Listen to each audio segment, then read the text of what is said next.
18.2. Hoy día tendremos a nuestro expositor, José Manuel Córdoba Ramos. Él nos hará una conferencia sobre el despido arbitrario en el Perú. El doctor José Manuel Córdoba Ramos es abogado de formación, tiene estudios de maestría en Derecho Constitucional y diversos cursos de posgrado en Buenos Aires y en México. Ha sido profesor de castellano y literatura en la Universidad Nacional San Cristóbal de Huamanga. Ha sido profesor y es profesor, decano y director de la Escuela y jefe del Departamento Académico de la Facultad de Derecho de la Universidad Nacional San Cristóbal de Huamanga. Ex juez superior titular y expresidente de la Corte Superior de Justicia de Ayacucho. Autor de diferentes artículos en revistas académicas especializadas en el área de Derecho Administrativo, Constitucional y Laboral. Cuenta con más de 51 años de experiencia en la administración pública. Actualmente es abogado consultor en Derecho Civil y Laboral. Lo recibimos al señor José Manuel Córdoba Ramos con un fuerte aplauso.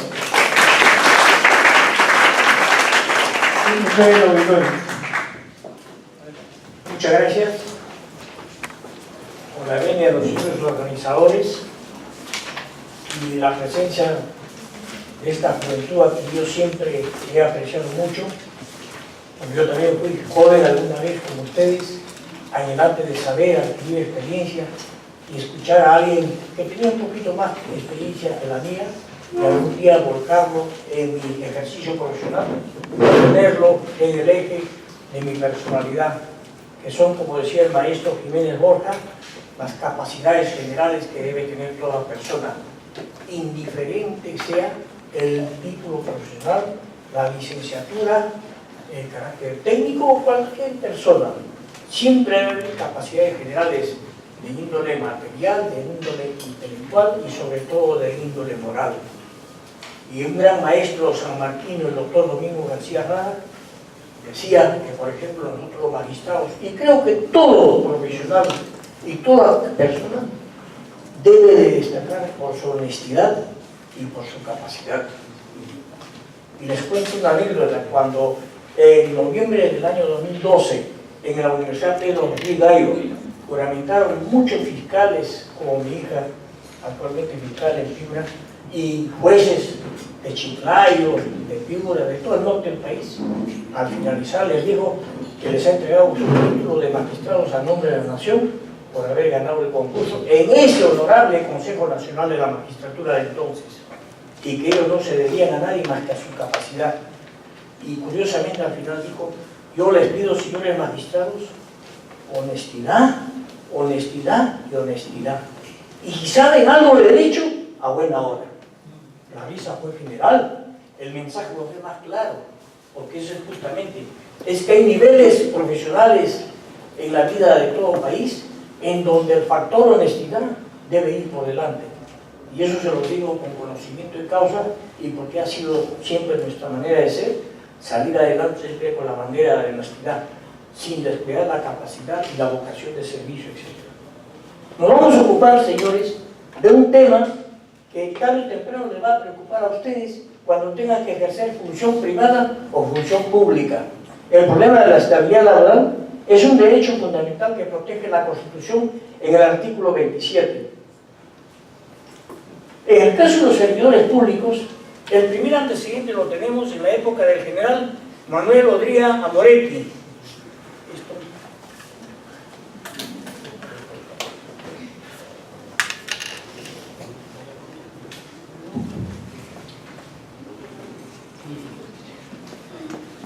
Que en el año de 1950 da la primera ley en el sentido de establecer el estatuto y escalafón del servicio civil. Fue la primera vez que los trabajadores públicos civiles tuvimos un estatuto y escalafón del servicio civil, porque mucho más antes los trabajadores públicos estaban con leyes diversas y no había carrera pública, había el factor tarjetazo, había el factor recomendación. Recién desde 1950 podemos decir nosotros que existe ya una suerte de meritocracia en la función pública.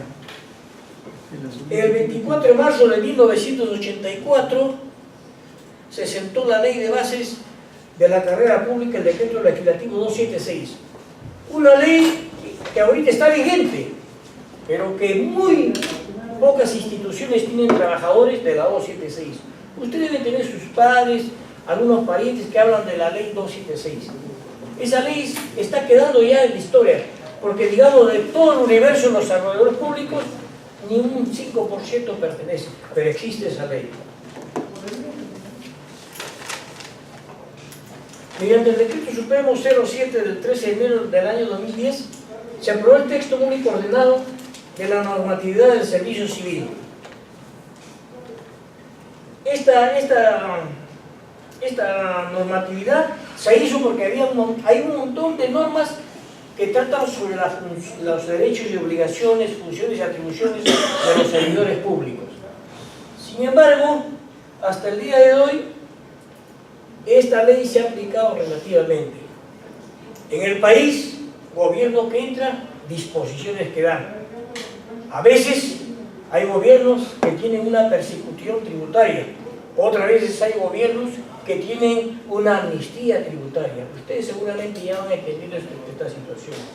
Yo les digo, porque he tenido más de 50 años en la administración pública y he visto pues que cada gobierno de turno tiene su política de gobierno. Y sucede pues de que en el caso de los trabajadores públicos se puede dar una norma que favorece, pero viene otro gobierno y lo desfavorece, lo congela o simplemente no lo aplica.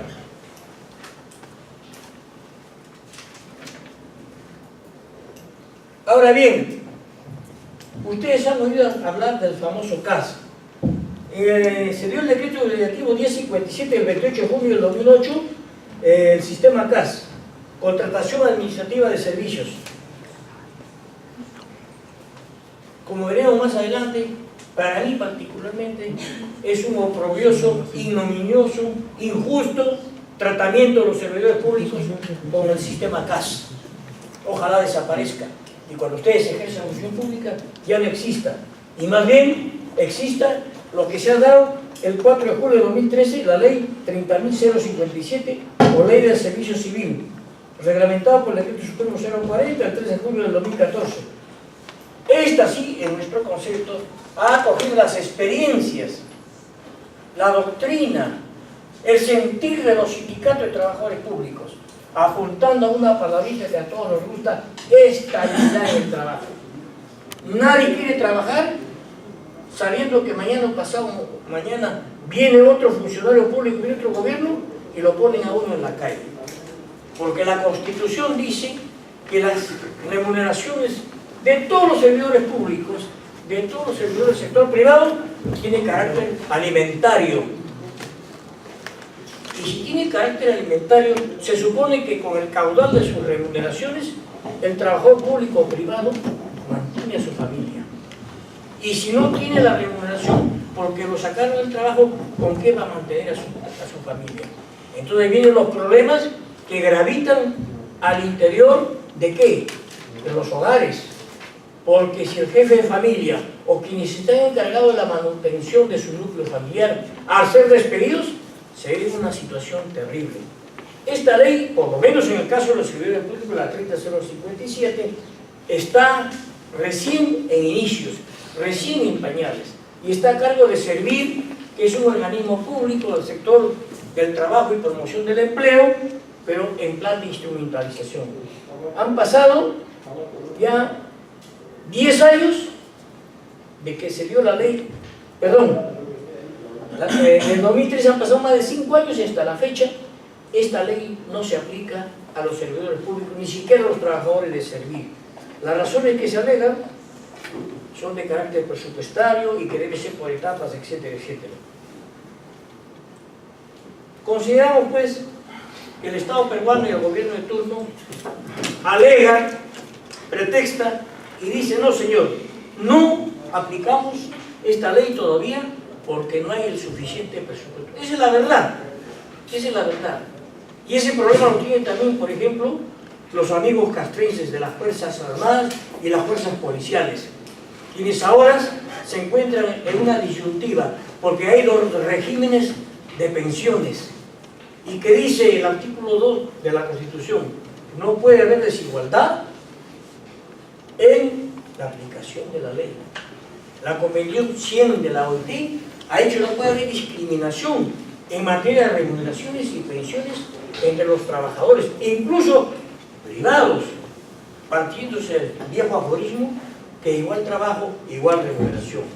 Lamentablemente, en la coyuntura que vivimos en nuestro país, y yo lo digo como es magistrado, esta situación de factores de presupuesto que hacen que la ley del servicio público no simplemente genera descontentos.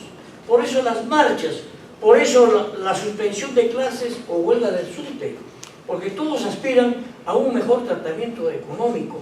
¿Y qué sucede cuando esto no es posible? Viene una suerte de anarquía. Esperemos que esto no se agudice, porque si bien el Perú no es un país rico, pero tampoco estamos en la situación de Venezuela. Sí tenemos en nuestro concepto recursos suficientes para atender a los pliegos, tanto de los trabajadores públicos como de los trabajadores de las Fuerzas Armadas y Fuerzas Policiales del Perú. En conclusión, podemos decir que hasta el día de hoy se han dado tres regímenes que viven, que coexisten en estos momentos tratando de servidores públicos. El decreto legislativo 276, el decreto legislativo 1057 OCAS y el decreto legislativo 728, vigente desde noviembre de 1991, con una serie de modificaciones.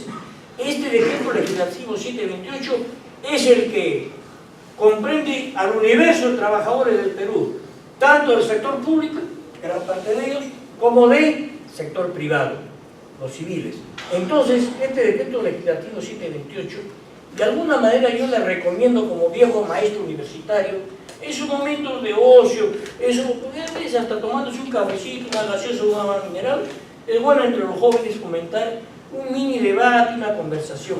Es bueno que lo conozcan esta ley, porque cuando salgan a trabajar, o ya están trabajando, tienen que ustedes saber cuál va a ser su estatus laboral. ¿Qué le dice la 728 con respecto a sus licencias, a sus remuneraciones, a sus bonificaciones?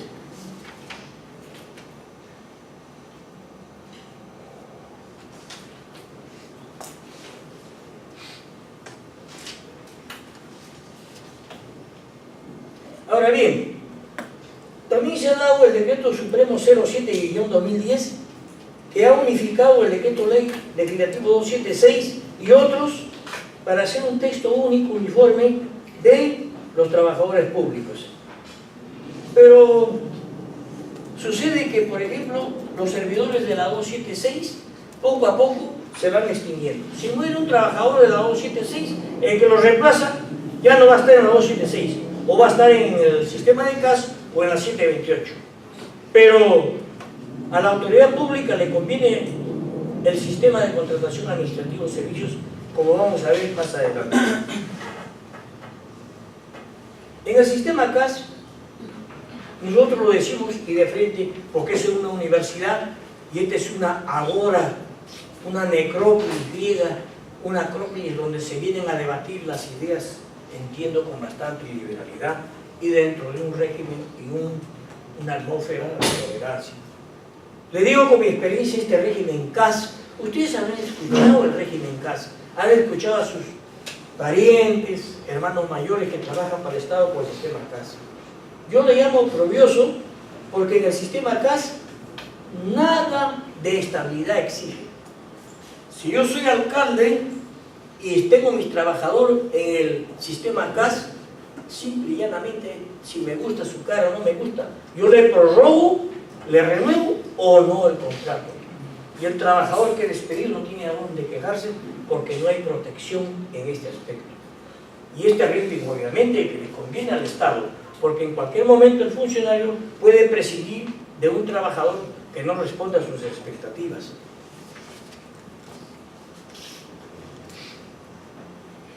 Pero ¿qué sucede? Sucede que el sistema CAS se puede prestar para el chantaje político, el chantaje sindical, el chantaje sexual y corrupción. Veamos con ejemplos. A mí siempre me ha gustado ilustrar a mis alumnos con ejemplos. Un caso de chantaje sexual. Si yo soy funcionario público y voy a renovarle el contrato a una dama y veo que esa dama particularmente me simpatiza y quiero estar con ella, quiero acosarla, pero no la puedo acosar de manera abrupta, porque eso es ahora delito, sino que simple y llanamente le digo, mira, fulana de tal, ¿quieres que te renueve el contrato? Por supuesto, señor funcionario. Bueno, pero puede salir conmigo. Si lo ha hecho un presidente de la Corte del Callao, ¿por qué no puede ser cualquier otro funcionario de menor rango? Lo ha hecho, y por eso está en la cárcel, entre otras cosas. Y yo lo digo particularmente porque soy magistrado, y a mí me incomoda que por culpa de unos cuantos malos magistrados, al resto nos caiga el tinte del pulpo, y eso no es justo, es así en nuestra realidad. Cuando hay una situación mediática junto a los magistrados, a todos los cae como la lava del volcán de Pompeya, cuando destruyó esta bella ciudad. A todos los va a afectar, pues. ¿Por qué? Tirios y troyanos, justos y pecadores. ¿No ven? Ahí tengo un ejemplo. Todos los magistrados del Perú tienen su nivel de corrupción, lamentablemente. En este sistema CAS, volviendo al tema, se presta para eso, para el chantaje. Yo te renuevo el contrato, pero bueno, ya tú sabes.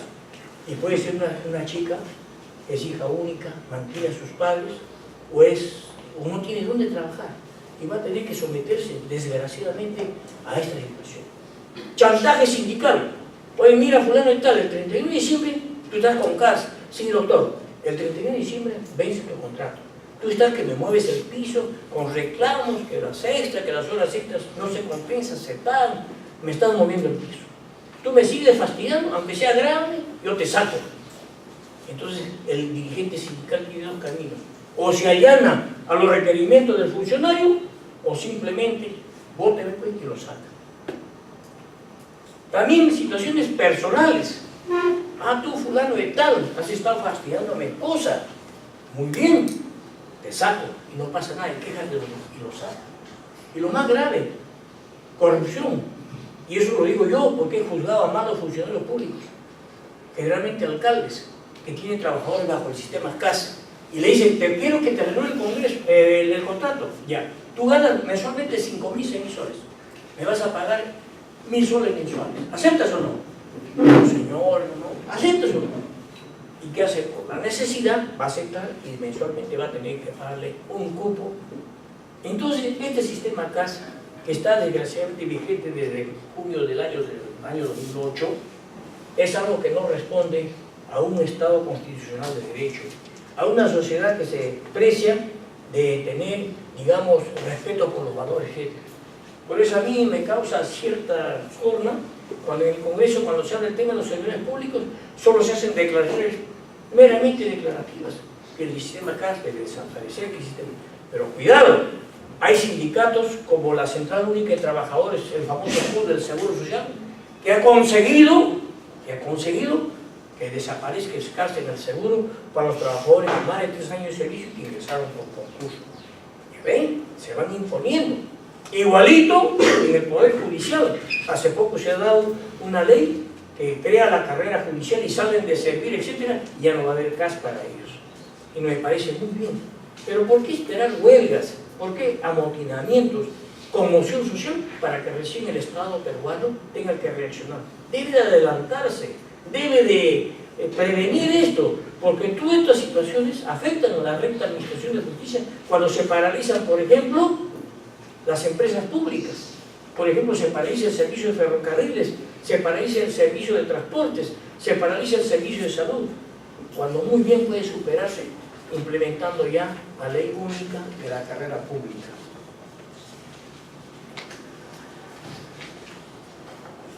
Ahora bien, ahora sí vamos a algo que les interesa por igual a todos ustedes, que es el decreto legislativo 728 o régimen laboral de la actividad privada. Este régimen, en mi criterio, es de avanzada, porque hasta la dación de Decreto Supremo 03-97-TR, que rige la estabilidad laboral de la 728, había una ley bien viejita, que salió por esos días del centenario de la batalla de Ayacucho de 1924. e incluso se hizo el Hotel Bolívar, una serie de obras al estilo francés de la Belle Époque. ¿Y qué sucede? Con esta ley 4916, el presidente Augusto Benicio Leguía Salcedo, más conocido como Augusto B. Leguía, quiso congraciarse con la masa trabajadora y dar una ley 4916 que era regular para su tiempo, 1923, era regular para su tiempo y avanzada para los trabajadores privados. Sin embargo, con el transcurso del tiempo, se hizo necesaria su modificatoria. Y este decreto legislativo 728 y sus modificatorias ya archivaron esta ley 4916, que antes yo le enseñaba a mis alumnos.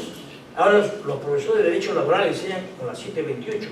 Y también ustedes tienen un curso de Derecho, porque los futuros administradores de empresas, etcétera, jefe de personal, tienen que conocer esto, porque va a ser su herramienta, pues, con que van a manejar el estatus legal de los trabajadores a su cargo. Pero ¿cuál es el problema con este 728 referente al despido? Referente al despido en este régimen, el problema es que los trabajadores despedidos solo tienen derecho a una indemnización de $1,5 sueldo por cada año y máximo 12 sueldos, o sea, por 8 años y nada más, salvo que se trate de despido nulo, en cuyo caso sí procede la reposición. Pero veremos más adelante cómo el Poder Judicial se ha traído abajo esto vía jurisprudencia. Otros regímenes de estatus legal. Existen ley de carrera con sus propias reglas de juego de estabilidad laboral, como por ejemplo para los trabajadores del Poder Judicial. Los magistrados tenemos una ley de carrera. Los servidores administrativos y auxiliares judiciales ahora poco ya tienen su ley de carrera. Los médicos tienen su ley de carrera. Y así existen leyes especiales. Los trabajadores de la Superintendencia de Banca y Seguro del Congreso de la República tienen sus propios regímenes. Y algunos, obviamente, como los del Congreso y de la Superintendencia, tienen beneficios que otros trabajadores públicos no los tienen. Yo les decía a mis alumnos, es como si un padre en la cena navideña a sus 3 hijos, a uno le va a invitar pavo, a otro le va a invitar pollo y a otro le va a invitar atún. Obviamente el que va a comer atún dice, papá, ¿por qué me invitas atún si es año nuevo? Yo quiero comer pavo. Igualito. ¿Por qué? Igualito. ¿Por qué? Porque no se puede dar esos tratamientos diferenciados que en el fondo crean resentimiento. Y por eso dicen, nosotros queremos tener un estatus laboral, por ejemplo, como el que tienen los trabajadores de la Superintendencia de Banca y Seguro y del Congreso, que tienen lo que llamamos, entre comillas, privilegios de condiciones de trabajo. Por eso, como no existe una ley orgánica, o perdón, existe la 30057, mientras no se implemente, se van a seguir dando todos estos problemas. Otro régimen de estatus legal. Al presente mes de octubre, los trabajadores públicos no muestran su agrado de pasar al sistema servil y todos quieren tener su propia ley de carrera, como los trabajadores del Poder Judicial que acaban de lograrlo. Y lo más curioso es que en el mismo servil, sus trabajadores ni uno están en el sistema servil. Entonces yo digo, hablando jocosamente, ¿de qué sirve servir si nunca se va a aplicar? Ahí está el gran problema del legislador peruano. Se dan leyes, pero no se prevé si se van a cumplir. Si van a ser predecibles en el tiempo, no. Y las consecuencias son que tenemos esta ley importante, la 30057, pero congelada en el fondo. Que se están iniciando en el INPE, en la OMPE, en la ONP a sus trabajadores el proceso de pasar al sistema civil, pero están recién en un nivel inicial. Particularmente para mí, de repente va a tener que salir otra ley.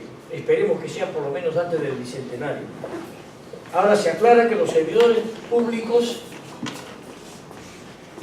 de las Fuerzas Armadas y Policiales tienen su propio régimen compatible con su naturaleza y estatus laboral.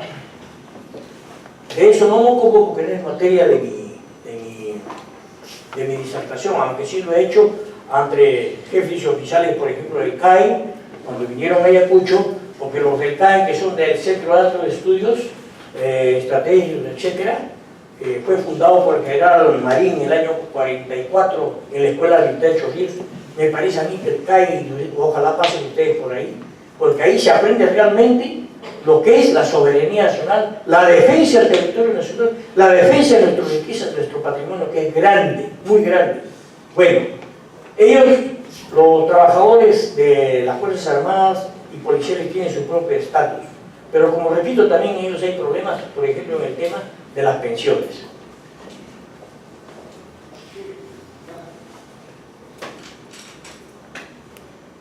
No hay pues a la fecha un régimen laboral único, uniforme, que legisle sobre el estatus laboral del servidor público de carrera. Esto obviamente genera desconcierto e incertidumbre en los servidores públicos. Y por tanto, tampoco hay una ley que unifique el criterio de estabilidad laboral de los servidores públicos. En los servidores del sector privado sí existe, y también para un sector público, como veremos más adelante. Y a eso vamos. Protección constitucional contra el despido arbitrario. Fíjense ustedes, la actual Constitución es de 1993 y se promulgó, entró en vigencia el 31 de diciembre de 1993 durante el régimen del expresidente Fujimori. Pero esta Constitución, y le van a decir sus profesores, se ha enmarcado dentro de una filosofía que es la economía social de mercado, promover a la empresa, promover la inversión pública y consecuentemente generar puestos de trabajo mejor remunerados, por lo menos esa es la intención. Sin embargo, la Constitución de 1979 fue basada en el principio de la justicia social. Y la Constitución de 1979 sí daba una protección totalmente compatible con las aspiraciones del trabajador en su artículo 48. Lamentablemente, la Constitución del 93 ha desconocido eso y le ha dado la siguiente redacción en un solo artículo, el artículo 27.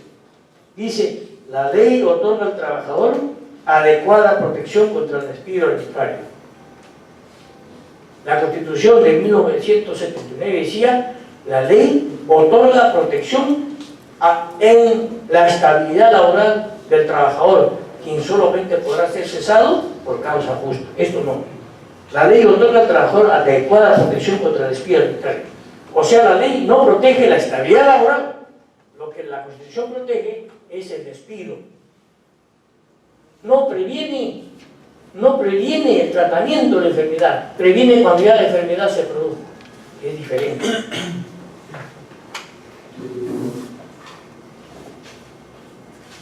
Como advertimos, queremos decir que hasta el día de hoy, este artículo 27 de la Constitución, que establece una ley que protege contra el despido arbitrario, no se ha desarrollado. No existe una ley.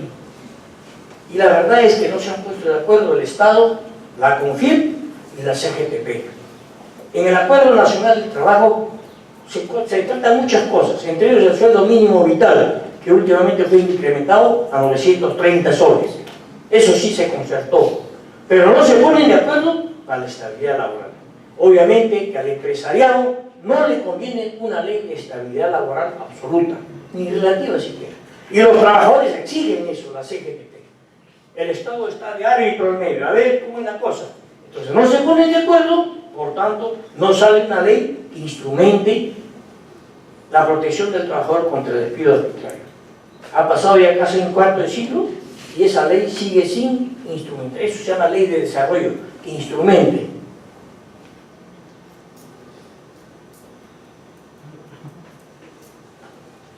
Pero felizmente tenemos el Tribunal Constitucional. Ustedes han escuchado el Tribunal Constitucional. Es el máximo tribunal que ve, entre otras cosas, el respeto y vela por el respeto de la intactidad de los derechos fundamentales. Es el máximo intérprete de la Constitución y ha sentado jurisprudencia vinculante para la protección de la estabilidad laboral. En parte no, en parte. Pero solamente el Tribunal Constitucional ha dicho que tienen derecho a estabilidad en el caso de despido nulo. El despido nulo, de acuerdo al Decreto Supremo 03-97, es cuando, por ejemplo, se despide un trabajador enfermo, a una trabajadora en gravidez, a un trabajador con SIDA, a un trabajador por ser dirigente sindical, o se despide también a un trabajador por acatar una medida sindical debidamente puesta en el Ministerio de Trabajo y Promoción del Empleo.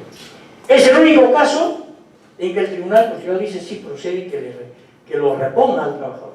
En otros casos no, y ahí viene un problema. Si bien ha sentado una jurisprudencia interesante, pero solamente va segmentado para un determinado caso. Pero hay otros casos de despido, ¿y cómo quedan estos? Como decía, el despido nulo por estar afiliado, por haber actuado como representante sindical, por ejercer el derecho de petición sindical. Si lo despide, tiene derecho a reposición por ser un despido nulo, que es una modalidad de despido arbitrario. Ser discriminado por razón de sexo, raza, religión, opinión, discapacidad o cualquier otro índole.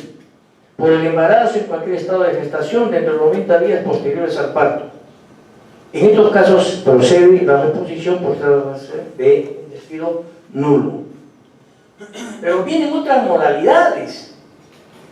Otras modalidades son el despido incausado y el despido fraudulento, que están en el Decreto Supremo 003-97. Ahí están. Pero el Tribunal Constitucional después ha ido descubriendo otras modalidades en que los empleadores le han sacado la vuelta a la ley. O sea, han dicho, bueno, la ley dice esto, estas tres modalidades: nulo, incausado y fraudulento.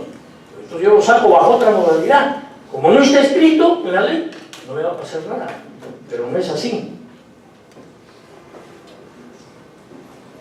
Regresando al tema de los despidos. ¿Cuándo es un despido incausado? Cuando el trabajador es despedido sin ninguna justificación, sin ningún motivo. Ahora bien, en el sector privado, como la 728, si el trabajador trabaja más de 3 meses, automáticamente adquiere estabilidad laboral. Eso lo dice la ley. Eso está en el artículo 10 del decreto 003-97-TR, que implementa el tema de la estabilidad laboral con el nombre de Ley de Productividad y Competitividad Laboral. Esta es una ley, un decreto supremo de marzo de 1997 y está vigente. ¿Pero qué dice? A no ser que el trabajador haya firmado un contrato de duración temporal. Y eso es lo que pasa en la mayoría de los casos. No se firma el contrato de duración temporal. Simplemente yo te contrato a ti como ayudante de parrillera. Te contrato a ti para guardián de un centro vacacional. Te contrato en general y después viene el problema cuando lo despide. Muchos trabajadores dicen, no, yo quiero ahí la justicia para los ricos, etc. y lo dejan. ¿Cuánta gente hay? Igualito las pensiones. Igualito las pensiones. De la 1990, en que lo máximo que puede ganar un trabajador, así haya cotizado 20, 30 mil soles, son 857 soles. ¿Por qué? Porque dice que es el principio de solidaridad y usted no puede reclamar más. Entonces el trabajador dice, 800 y mejor le saco la vuelta de ahí, trabajo hasta los 65 años, tengo 2 planillas, etcétera, etcétera. Bueno, con la AFP algo de esto se ha remediado. Luego tenemos el despido fraudulento. Eso ya es una actitud dolosa. Hay algunos empleadores en el sector público y privado que hacen lo que se llama la siembra.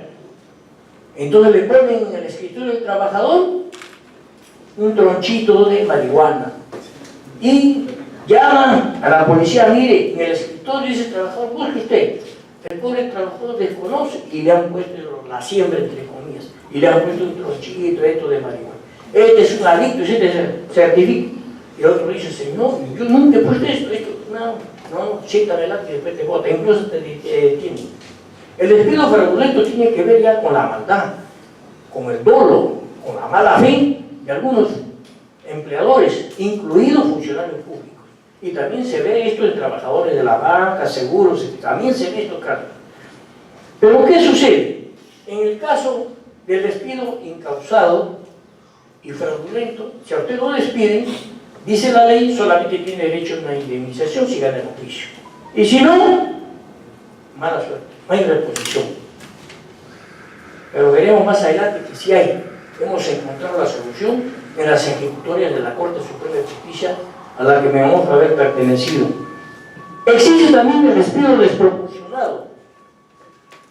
Es cuando la falta laboral cometida no justifica una medida tan drástica como es el despido de un trabajador. Es muy conocido un caso emblemático. Una pobre servidora de limpieza pública, madre de familia, que durante el día tiene que preocuparse que sus hijos coman, vayan al colegio, con uniforme limpio, abandonada, etcétera, etcétera, trabaja haciendo limpieza pública. Vencida por el sueño, faltando media hora, se quedó dormida con su escoba en el pilón de la reunión. Viene, le levanta el supervisor y a continuación la despiden por falta grave. Un momento, dijo el Tribunal Constitucional, la ley no ampara el abuso de derecho. Usted como empleador tiene derecho a despedirlo, pero lo que ha hecho es una minucia de falta. Es una falta pequeñita, usted no puede sacarlo desproporcionado. No es lo mismo robarse $1 que robarse $100.000, por favor. Ese derecho se llama la teoría de la proporcionalidad de la pena. Ven ustedes, y es también lo que existe yo tengo casos en la policía entre una falta y un delito en que pueden incurrir los miembros de la policía. Una falta tiene su propia reglamentación, etcétera, etcétera. Y cualquier delito ya no es atribución de la fuerza policial, sino ya es competencia del Ministerio Público, porque ya está por encima de ello. Bien, en estos casos también hay protección constitucional. Y en este caso, por excepción, el Tribunal Constitucional ordenó la reposición. Después tenemos otra modalidad, yo le llamo una mañosería criolla. El funcionario público, el empresario, tiene su dosis de criollo a veces para hacer cosas malas. Me estoy refiriendo no al buen trabajador, al buen trabajador público que debe defender su autoridad, y también al funcionario público honesto, bueno, al jefe que no es vengativo, etc. Porque también tenemos casos, incluso del ejército peruano en Ayacucho, cuando ha habido casos de que se ha causado castigos que ya lindan con la crueldad, y en el caso de elementos, individuos de tropa. Entonces, ahí también tiene que funcionar la justicia con un criterio de equidad, porque en un Estado constitucional de derecho eso no está permitido. Existe lo que se llama la temporalidad encubierta, y yo lo llamo así, porque no está en la ley, pero sí está en la jurisprudencia. Vamos a suponer que usted es jefe de vigilancia de un club de playa de verano, y usted es un cocinero del club, de ese mismo club de verano. Obviamente el cocinero va a tener trabajo enero, febrero y marzo. ¿Por qué? Porque son los meses en que van a ir los socios y van a disfrutar de los días de playa. No va a ir por estos días que hace frío. Entonces ahí sí se justifica un contrato de temporada. ¿Por qué? Porque después que pasó el verano, el cocinero no tiene nada que hacer ahí. Pero ¿y qué sucede con el principio de seguridad? No vamos a decir que la seguridad solamente es por la época del club de playa, enero, febrero y marzo. No, es todo el año. Si no, los amigos de lo ajeno lo van a desmantelar ese club. Entonces, ¿qué sucede? Esta es una modalidad que hacen algunos malos empleadores de darle la forma encubierta a un servicio que es permanente, cuando no lo es. Esto también tiene protección constitucional.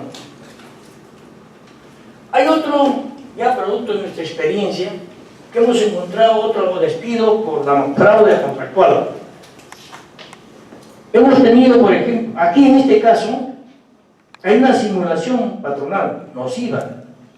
Se induce al trabajador a firmar un contrato, pero no para la plaza que va a cubrir, sino en otra, en supuesto reemplazo de un funcionario ejecutivo quien ha pasado temporalmente a un cargo de confianza o de dirección.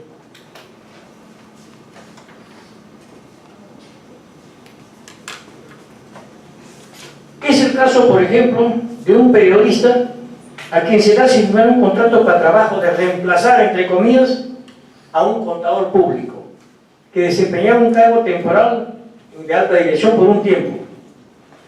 Pero el servidor periodista no hace labores de contador público colegiado, sino de comunicador social. Si es despedido, tendrá derecho a su reposición. Sí, señor, lo tendrá derecho a su reposición, porque ese es un fraude. Con fraude le han hecho, no sé si me dejo entender, usted es administrador de empresas, usted licenciado en recursos humanos. A usted lo contratan para desempeñar, en el contrato dice, que va a desempeñar funciones inherentes a su profesión, pero al final del contrato le dice, usted va a reemplazar a Juan Perico de los Palotes, que ha pasado a desempeñar ese plazo de Juan Perico de los Palotes, y ha pasado a desempeñar un puesto de gerente general o gerente o ejecutivo en la empresa. Entonces yo estoy apremiado por la necesidad de un trabajo, que es otro factor que aprovechan los malos empresarios, y voy a firmar el documento. Pero llega un momento en que yo me doy cuenta, a mí me han hecho firmar para desempeñar una función tal, pero en el documento que he firmado, en el contrato ya me dice que voy a reemplazar, de manera que mi trabajo es permanente, pero me han hecho firmar con fraude y con engaño, con maldad. Y esto el Tribunal Constitucional dice, debe merecer protección. Pero hay una cosa, el Tribunal Constitucional solamente, repito, en el caso que pueda anotado de despido nulo, protege con la reposición. El Poder Judicial, a través de los plenos jurisdiccionales, se llaman plenos cuando se reúnen los señores jueces supremos de la Corte Suprema, de especialidad civil, penal, en este caso laboral, y toman un acuerdo. ¿Y qué dijo la Corte Suprema? ¿Y que cómo quedan los trabajadores despedidos por contrato fraudulento, incausado, por temporalidad encubierta, por fraude contractual? ¿Qué hacemos con ellos? Ellos sí merecen reposición. Y para nosotros los jueces, bueno, cuando yo he sido juez, sí merecen protección y deben ser reincorporados. Incluso con derecho a una indemnización por las remuneraciones caídas no pagadas. Hemos tenido problemas con el Banco de Crédito, hemos tenido problemas con el Banco con 31, hablo porque es de público conocimiento.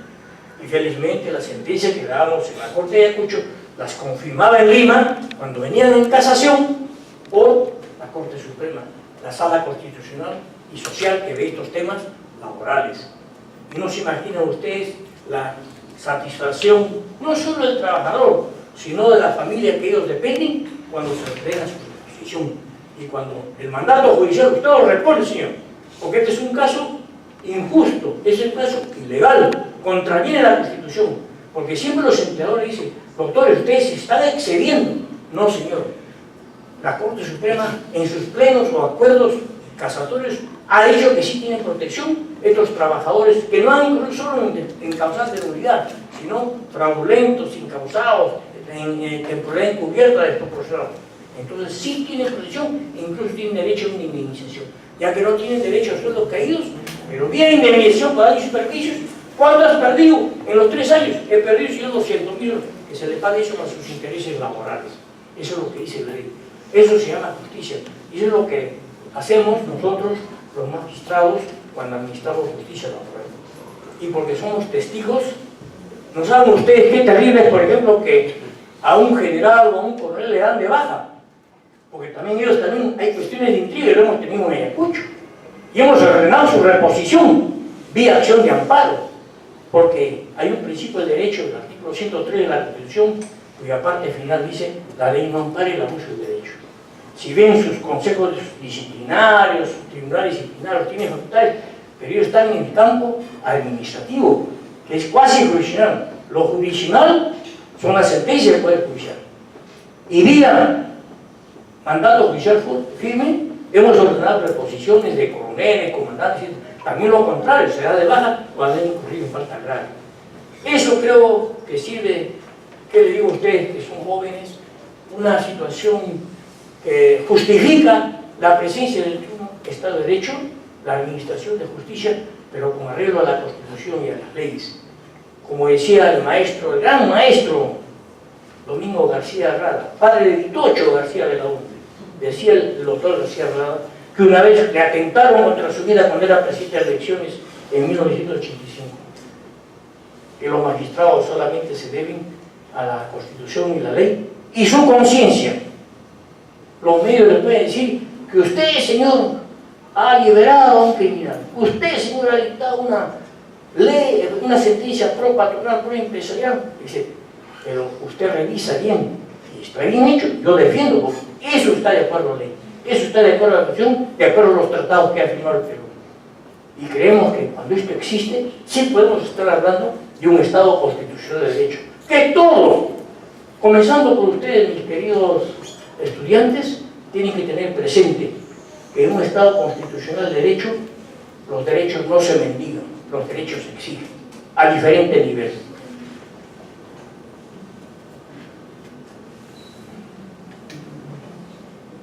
Bien, algunas advertencias o aclaraciones importantes. Como les decía, uno, en sede constitucional solo se pueden demandar contra el despido arbitrario en su modalidad de nulo, porque procede la reposición.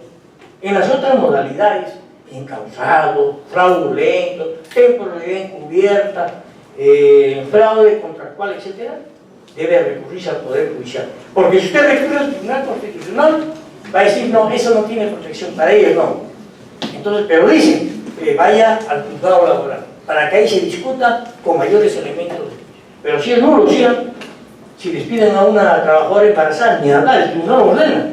Y a veces sanciona y multa al funcionario público abusivo o al jefe personal o a la empresa privada que despidió a una trabajadora en estado de gestación, con 90 días posteriores al parto.